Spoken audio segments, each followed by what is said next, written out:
चौथा बाब इत्तेहाद ब ईमान। बस मैं जो खुदावंद के लिए कैदी हूँ, तुमसे इल्तिमास करता हूँ कि जिस बुलावे से तुम बुलाए गए थे उसके मुताबिक लायक तौर पर चलो, कि कमाल फरोतनी और मुलायमत और सब्र से मोहब्बत में एक दूसरे की बर्दाश्त करो और कोशिश करो कि इत्तेहाद रूह सुलह के बंध से बंधा रहे। एक ही बदन है और एक ही रूह। जिस तरह तुम अपने बुलावे की एक ही उम्मीद के लिए बुलाए गए हो, एक ही खुदावंद है, एक ही ईमान, एक ही बपतिस्मा, सबका खुदा और बाप एक ही है, जो सबके ऊपर और सबके साथ और सबके अंदर है, और हम में से हर एक को मसीह के इनाम के अंदाजे के मुआफिक फजल दिया गया है। इसी वास्ते कहा जाता है कि वो बुलंदी पर चढ़कर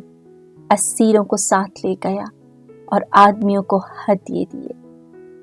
बस उसके चढ़ने से इसके सिवा और क्या मुराद है कि वो जमीन के असफल मुकामों में भी उतरा था। जो उतरा ये वही है जो तमाम अफलाक से भी ऊपर चढ़ गया, ताकि सब चीजों को मामूर कर दे। उसी ने बास को रसूल और बास को नबी, बास को मुबश्शर और बास को चरवाहा और मुअल्लिम मुकर्रर करके दे दिया, ताकि मुक़द्दसीन खिदमत के काम में कामिल बने और मसीह का बदन बनाया जाए, जब तक हम सब के सब ईमान और इब्ने खुदा की पहचान में एक होकर मुकम्मल इंसान न बन जाएं, यानी मसीह के बदन के पूरे कद के अंदाजे तक न पहुंच जाएं, ताकि हम आगे को बच्चे न रहें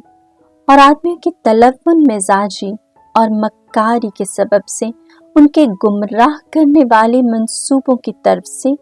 एक तालीम के झोंके से उछलते बहते ना फिरें, बल्कि मोहब्बत में सच्चाई पर चलकर उसमें जो सर है यानी मसीह में हर तरह से बढ़ते जाएं। उसी से सारा बदन सब जोड़ों की मदद से पेवस्ता और मुल्हक होकर उस तासीर के मुआफिक जो बकदर हर अज़ू होती है बदन को बढ़ाता है, ताकि मोहब्बत अपने फायदे का बाइस रहे। नई इंसानियत।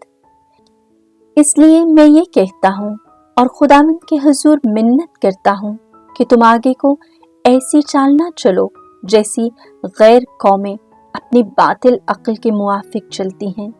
क्योंकि उनकी अक्ल तारीक हो गई है और वो उस जहालत के सबब से जो उनके दिल की सख्ती के बायस उनमें है, खुदा की हयात से जुदा हैं। उन्होंने बेहिस होकर अपने आप को बदपरहेजी के हवाले कर दिया है, ताकि हर तरह की नापाकी शौक से करें। मगर तुमने मसीह की ऐसी तालीम नहीं पाई, बल्कि तुमने उसकी हकीकी तालीम के मुताबिक जरूर उसकी ये सुनी होगी और उसमें ये तालीम पाई होगी कि तुम्हें अगले चलन की उस पुरानी इंसानियत को उतारना चाहिए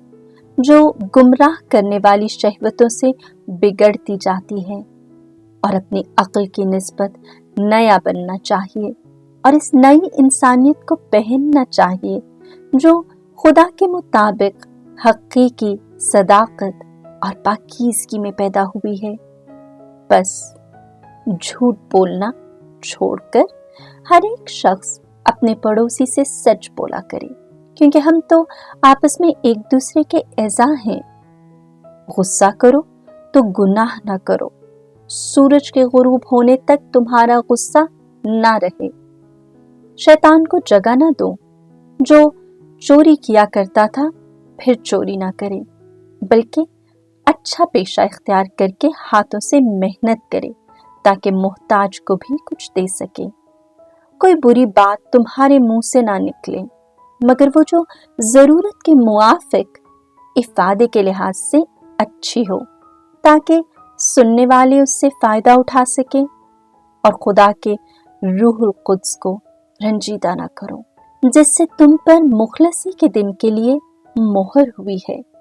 ساری تلخ مزاجی اور غضب اور غصہ اور شور و غل اور بدگوئی،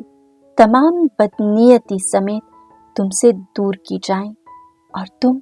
ایک دوسرے پر مہربان اور نرم دل ہو اور ایک دوسرے کو بخش دیا کرو، چنانچہ خدا نے بھی مسیح میں تمہیں بخش دیا ہے۔